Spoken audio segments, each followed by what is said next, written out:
नमस्कार विद्यार्थी मित्रांनो, माझं नाव सुहास भिसे. स्वागत आहे तुमचं सर्वांचं परदा करंट अफेअर्स मराठी या आपल्या मायबोली भाषेतील एज्युकेशनल यूट्यूब चॅनलमध्ये. विद्यार्थी मित्रांनो, आज आहे 22 जून 2026. आजच्या दिवसाचे जेवढेही चालू घडामोडीचे महत्त्वाचे टॉप प्रश्न बनत असतील ते सर्व प्रश्न आपण या व्हिडिओच्या माध्यमातून पाहणार आहोत. तरी सर्वप्रथम आपण जर नवीन असाल, पहिल्यांदा या चॅनलवरील व्हिडिओ पाहत असाल तर चॅनलला या ठिकाणी अवश्य सबस्क्राईब सुद्धा करून घेऊ शकता. ठीक आहे, चला तर मग आपण आजच्या व्हिडिओला सुरुवात करूया. त्या अगोदर कालच्या व्हिडिओमध्ये जो काही शेवटचा प्रश्न विचारला होता त्या प्रश्नाचं उत्तर जाणून घेऊया. काय होता प्रश्न? QS वर्ल्ड युनिव्हर्सिटी रँकिंग्स 2027 मध्ये कोणते विद्यापीठ अव्वल स्थानी आलेलं आहे? तर बऱ्याच विद्यार्थी मित्रांनी अगदी योग्य उत्तर टाईप करून सांगितलं आहे. पर्याय क्रमांक बी, MIT हे या ठिकाणी अव्वल स्थानी आलेलं आहे. क्लिअर? आता पाहूया विद्यार्थी मित्रांनो, प्रश्न क्रमांक पहिला. टोटल संपूर्ण व्हिडिओमध्ये 12 प्रश्न असतील. सुरुवातीपासून शेवटपर्यंत व्हिडिओ प्रामाणिकपणे पाहण्याचा प्रयत्न करा. एक एक प्रश्न महत्त्वाचा आहे. तुम्ही कोणत्याही परीक्षेची तयारी करा. प्रश्न क्रमांक पहिला काय आहे?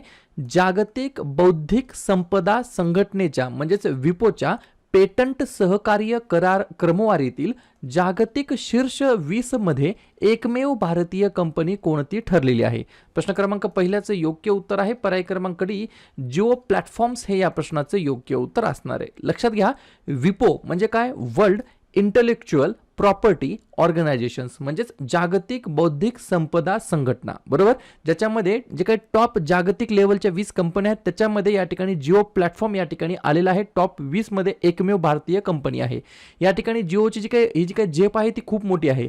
गेल्या एकाच वर्षामध्ये 340व्या रँकवरून जिओचा या ठिकाणी 20व्या क्रमांकावरती रँक आला. ही गोष्ट तुम्हाला लक्षात ठेवायची आहे. क्लिअर? आज 22 तारीख आहे. फक्त 8 दिवस उरले आहेत. आपली जी काही 6 महिन्याची PDF आहे ती लॉन्च होण्यासाठी. आपली 6 महिन्याची PDF जानेवारी 2026 ते जून 2026 या 6 महिन्याची PDF असणार आहे चालू घडामोडीची. याच्या व्यतिरिक्त 15 ते 20 परीक्षेच्या दृष्टिकोनातून काही टॉपिक्स आहेत त्याच्यावरती वन लाइनर फॉर्मॅटमध्ये तुम्हाला प्रश्नोत्तर मिळणार आहेत. ही PDF कशी घ्यायची? तर या ठिकाणी हा जो काही QR कोड दिलेला आहे, बरोबर का नाही, तुमच्या मोबाईलमध्ये फोनपे गुगल पे ओपन करा. हा QR कोड स्कॅन करा, 99 रुपयाचं पेमेंट करा आणि त्याचा स्क्रीनशॉट या माझ्या व्हॉट्सअप नंबरला सेंड करा. 96730586 या व्हॉट्सअप नंबरला या ठिकाणी पेमेंटचा स्क्रीनशॉट पाठवा. मी तुम्हाला व्हॉट्सअप ग्रुपला ऍड करतो आणि 1 जुलै 2026 ला या ठिकाणी तुम्हाला व्हॉट्सअप ग्रुपमध्ये PDF दिली जाईल ज्याची तुम्ही बॅक टू बॅक झेरॉक्स काढून घेऊ शकता. पुढचा प्रश्न, प्रश्न क्रमांक दुसरा. राष्ट्रीय अन्वेषण संस्थेच्या नवीन महानिरीक्षक पदी कोणाची नियुक्ती करण्यात आलेली आहे? 2 नंबरच्या प्रश्नाचं योग्य उत्तर आहे पर्याय क्रमांक सी, सुंदरराज पट्टीलिंगम असं त्यांचं नाव आहे. काय नाव आहे? सुंदरराज पट्टीलिंगम असं त्यांचं नाव आहे.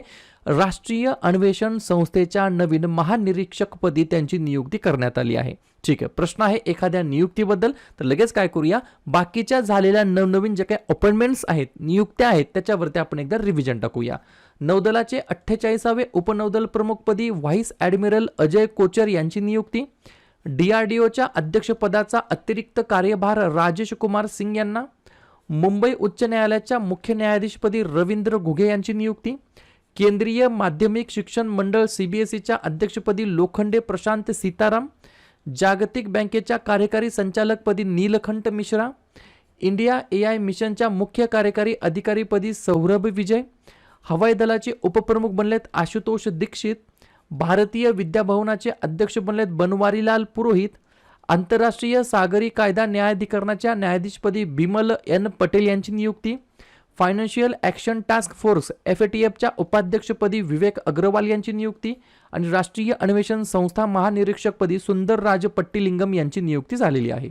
पुढचा प्रश्न, CEEPL इंडिया आणि डसॉल्ट सिस्टम्स यांच्या भागीदारीमध्ये भारताचे पहिले अणु अभियांत्रिकी डिझाईन केंद्र कोडेन CODENE कोणत्या IIT मध्ये स्थापन करण्यात येत आहे? तर पर्याय क्रमांक बी, IIT हैदराबाद हे या प्रश्नाचं योग्य उत्तर असणार आहे. तर या ठिकाणी CEEPL इंडिया आणि डसॉल्ट सिस्टम यांच्या भागीदारीमध्ये भारताचे पहिले अणु अभियांत्रिकी डिझाईन केंद्र कोडेन या ठिकाणी या IIT हैदराबादच्या मध्ये या ठिकाणी स्थापन करण्यात येत आहे.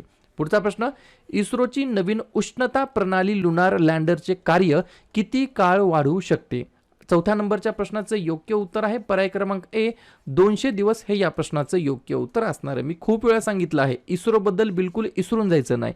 कमेंट करून सांगा इस्रोचा फुल फॉर्म काय, इस्रोची स्थापना केव्हा झाली, इस्रोचं मुख्यालय कोठे आहे आणि इस्रोचे वर्तमानमधील चेअरमॅन अध्यक्ष प्रेसिडेंट कोण आहेत, या सगळ्यांची उत्तर तुम्हाला कमेंट बॉक्समध्ये द्यायची आहे. प्रयत्न करा, ट्राय करा.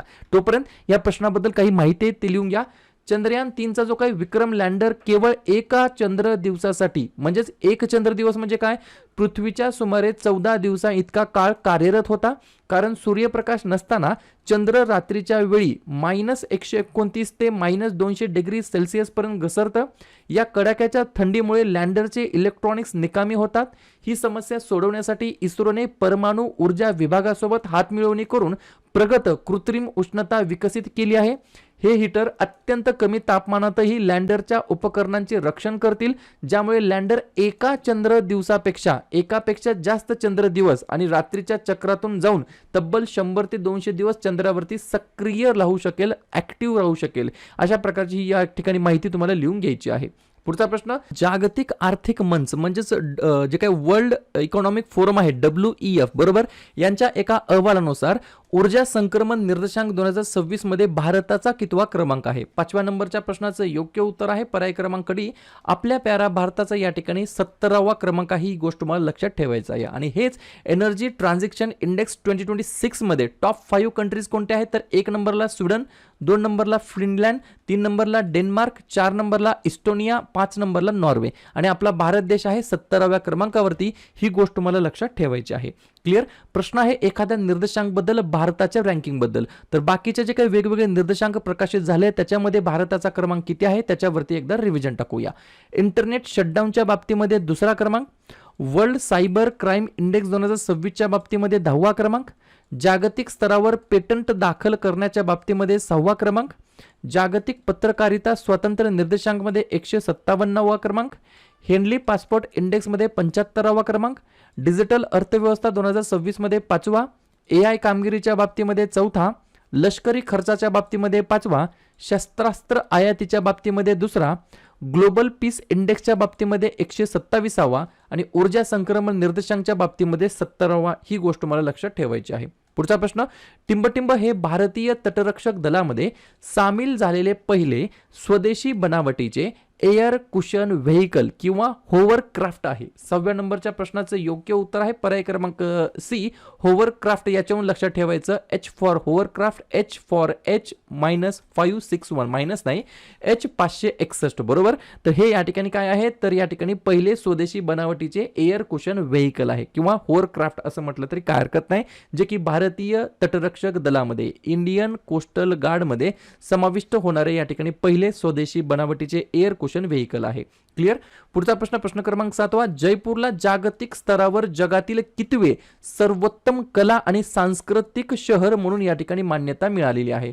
तर पर्याय क्रमांक बी, पिंक सिटीला या ठिकाणी 18व्या क्रमांकाचं या ठिकाणी जगातील सर्वोत्तम कला आणि सांस्कृतिक शहर म्हणून या ठिकाणी मान्यता मिळालेली आहे. 2-3 पॉइंट्स आहेत ते लिहून घ्या. लंडनमध्ये स्थित प्रतिष्ठित आंतरराष्ट्रीय मासिक टाइम आउटने जून महिन्यामध्ये जाहीर केलेल्या जागतिक क्रमवारीमध्ये जयपूरला जगातील 18वे सर्वोत्तम कला आणि सांस्कृतिक शहर म्हणून मान्यता दिली आहे. या मानांकनामध्ये लंडन हे पहिल्या क्रमांकावरती आहे. मूल्यांकनाच्या निकषांमध्ये शहरांची सांस्कृतिक वारसा, संग्रहालये, कला उपक्रम, ऐतिहासिक महत्त्व, स्थानिक परंपरा आणि सांस्कृतिक आयोजनांच्या आधारे ही या ठिकाणी रँकिंग ठरवली जात असते. ही या ठिकाणी क्रमवारी तयारी केली जात असते. पुढचा प्रश्न, IMA अबॉटच्या सहकार्याने टिंबटिंब हा भारताचा व्हिटॅमिन डी दिवस म्हणून घोषित केलेला आहे. 8व्या नंबरच्या प्रश्नाचं योग्य उत्तर आहे पर्याय क्रमांक ए, कालचाच दिवस 21 जूनला या ठिकाणी विद्यार्थी मित्रांनो काय केलेला आहे, तर भारताचा व्हिटॅमिन डे इन इंडिया, भारताचा व्हिटॅमिन डी दिवस म्हणून या ठिकाणी घोषित केलेला आहे. लक्षात घ्या, भारताचा व्हिटॅमिन डी दिवस म्हणून बरोबर. 21 जून हा वर्षातील सर्वात मोठा दिवस असतो, समर सोलेस्टिक असतो, त्याच्यामुळे हा या ठिकाणी डिसिजन घेण्यात आलेला आहे. या दिवशी सूर्यप्रकाश सर्वाधिक उपलब्ध असतो, ज्यामुळे लोकांना सनशाईन व्हिटॅमिन डीच्या महत्त्वाविषयी जागरूक करणे सोपे जाते. त्यामुळे या ठिकाणी दरवर्षी 21 जूनला या ठिकाणी IMA अबॉटच्या सहकार्याने 21 जून हा दिवस भारताचा व्हिटॅमिन डी दिवस म्हणून या ठिकाणी घोषित केलेला आहे. पुढचा प्रश्न क्रमांक 9 सेल्युलर ऑपरेटर्स असोसिएशन ऑफ इंडियाचे नवीन अध्यक्ष म्हणून कोणाची नियुक्ती करण्यात आलेली आहे? तर पर्याय क्रमांक डी राहुल वत्स असं त्यांचं नाव आहे. काय नाव आहे? राहुल वत्स असं त्यांचं नाव आहे. सेल्युलर ऑपरेटर्स असोसिएशन ऑफ इंडियाचे अध्यक्ष म्हणून त्यांची नियुक्ती करण्यात आली आहे. पुढचा प्रश्न सर्वात मोठ्या भरतनाट्यम नृत्य धड्याचा जो काही गिनीज वर्ल्ड रेकॉर्ड बनवलेला आहे तो नेमका या ठिकाणी कोठे प्रस्थापित झालेला आहे?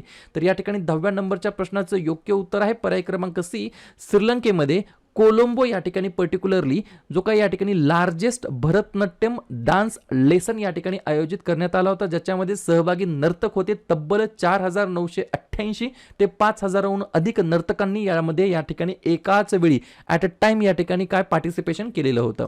पुढचा प्रश्न राजा परवा नावाचा एक फेस्टिवल असतो, उत्सव असतो, कोणत्या राज्यामध्ये साजरा केला जातो? तर पर्याय क्रमांक बी ओडिसा हे या प्रश्नाचं योग्य उत्तर असणार आहे. महत्व काय आहे? तर हा सण पृथ्वी माता भूदेवी आणि स्त्रीत्वाचा सन्मान करण्यासाठी साजरा केला जातो. या दरम्यान शेतीची कामे थांबवली जातात जेणेकरून पृथ्वी देवीला विश्रांती मिळू शकेल. या उद्देशाने दरवर्षी ओडिसा राज्याच्या अंतर्गत राजा परवा उत्सव या ठिकाणी साजरा केला जात असतो.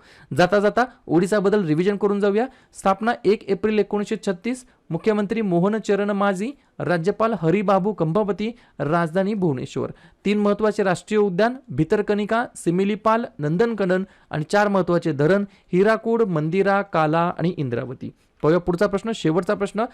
त्रिशना हा आगामी संयुक्त पृथ्वी निरीक्षण उपग्रह आहे जो कोणत्या देशांच्या द्वारे विकसित केला जात आहे? तर पर्याय क्रमांक सी वरील दोन्ही. पर्याय क्रमांक ए आपला प्यारा भारत देश आणि पर्याय क्रमांक बी फ्रान्स देश. भारत आणि France, India and France to launch Trishna satellite in 2027 अशा प्रकारचं या ठिकाणी न्यूज आहे. त्रिशना असं या ठिकाणी या अर्थ ऑब्झर्वेशन सॅटेलाइटचं नाव आहे. क्लिअर? तर अशा प्रकारे विद्यार्थी मित्रांनो हे होतातचे 12 प्रश्न. उपक्रम कंटेंट हा जो काही प्रयत्न आपण सुरू केलाय मराठी भाषेमध्ये कसा वाटतो अवश्य कमेंट करत चला.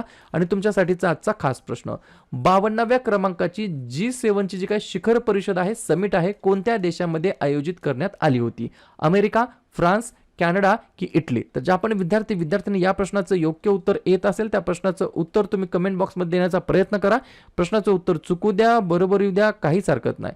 ट्राय करणं, प्रयत्न करणं सर्वात जास्त महत्त्वाचं आहे. आणि दुसऱ्या दिवशी येऊन आपण दिलेल्या प्रश्नाचं उत्तर बरोबर आलं की चुकलं, दुसऱ्या दिवशी येऊन नेहमी चेक करणं, अभ्यासामध्ये कन्सिस्टन्सी मेंटेन ठेवणं हे सगळ्यात जास्त महत्त्वाचं ठरणार आहे. तर लगेच काय करूया, जून महिन्यातील जेवढेही महत्त्वाचे दिवस असतील त्याच्यावरती आपण एकदा रिव्हिजन टाकूया. लिहून घ्या.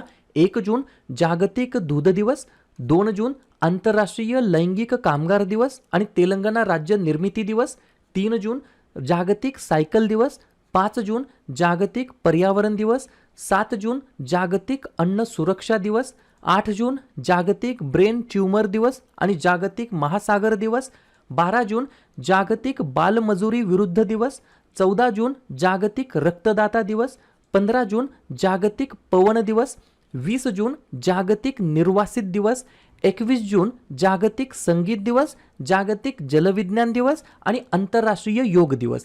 त्यानंतर 23 जून आंतरराष्ट्रीय ऑलिम्पिक दिवस आणि आंतरराष्ट्रीय विधवा दिवस. त्यानंतर 26 जून अंमली पदार्थांचे सेवन आणि अवैध तस्करी विरुद्ध आंतरराष्ट्रीय दिवस आणि 30 जून जागतिक लघुग्रह दिवस. क्लिअर?